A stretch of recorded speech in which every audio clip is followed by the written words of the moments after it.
थोड्याच वेळात आता भारतीय जनता पक्षाची पत्रकार परिषद होणार आहे। ठाकरे बंधूंच्या वचननाम्यानंतर भारतीय जनता पक्षाची पत्रकार परिषद होणार असल्याची महत्त्वाची माहिती। वसंत स्मृती कार्यालयात अमित साटम स्वतः पत्रकार परिषदेला संबोधित करणार असल्याची महत्त्वाची अपडेट आहे।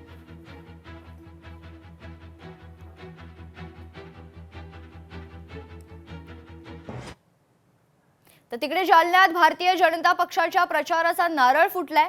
जालना महानगरपालिकेत भारतीय जनता पक्षाचा महापौर होईल। भाजप नेत्यांनी यावेळी आपला विश्वास व्यक्त केलाय। भाजप नेते रावसाहेब दानवे, आमदार बबनराव लोणीकर, माजी आमदार कैलास गोरंट्याल यांच्या उपस्थितीत आजपासून प्रचाराला सुरुवात झाली आहे।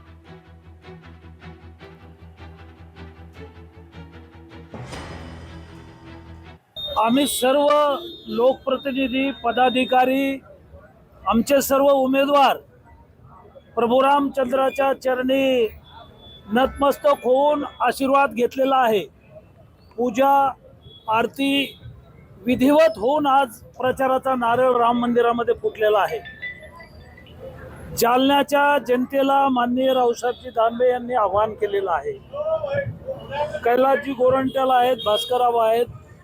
आम्ही जालन्यातल्या जनतेला आपल्या मार्फत आवाहन करतो, या शहरामध्ये पहिल्यांदाच महापौर पदाची निवडणूक होत आहे आणि महापौर पदावर भारतीय जनता पक्षाचा महापौर बसला पाहिजे, ही प्रभू रामचंद्र आणि श्रीची इच्छा आहे।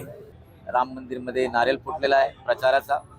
निश्चित या दोघांच्या नेतृत्वामध्ये आम्ही महापौर बनवणार आहे आणि जालन्याची जनतेला मला आव्हान आहे, देशात नरेंद्र साहेब, महाराष्ट्रात देवेंद्रजी, हे दोन इंजन आहे। जर महापौर जर झाला भारतीय जनता पार्टी तर टिबल इंजनची सरकार इथे येईल आणि जिथं टिबल इंजन येईल तेवढं तुम्हाला माहित आहे की तेवढे डेव्हलपमेंट होईल।